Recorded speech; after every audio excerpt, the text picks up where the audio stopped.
जगद्गुरू श्रीमद रामनंदाचार्यजी यांच्या प्रेरणेतून अखिल भारतीय हिंदू संग्राम सेना संभाजीनगर आणि जालना जिल्ह्याच्या वतीनं ऐतिहासिक दौलताबाद किल्ल्यावर आणि किल्ले संवर्धन स्वच्छता अभियान मोठ्या उत्साहात शनिवारी राबवण्यात आलं आहे। या अभियानात तब्बल 850 ते 900 संग्राम सैनिकांनी सक्रिय सहभाग घेत गड परिसरात श्रमदान केलं आहे।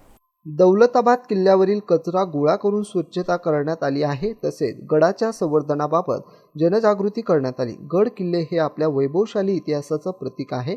त्यांचे जतन संवर्धन करणे ही प्रत्येकाची जबाबदारी आहे, असा संदेश या उपक्रमातून देण्यात आला। या भव्य उपक्रमामुळे देवगिरी किल्ला परिसर स्वच्छ केला असून युवकांमध्ये इतिहासाबद्दल अभिमान आणि जतनाची भावना अधिक दृढ झाली आहे। भविष्यातही असे सामाजिक उपक्रम सातत्याने राबवण्याचा निर्धार संघटनेनं व्यक्त केला आहे। Javed Shaikh, MC news, Daulatabad.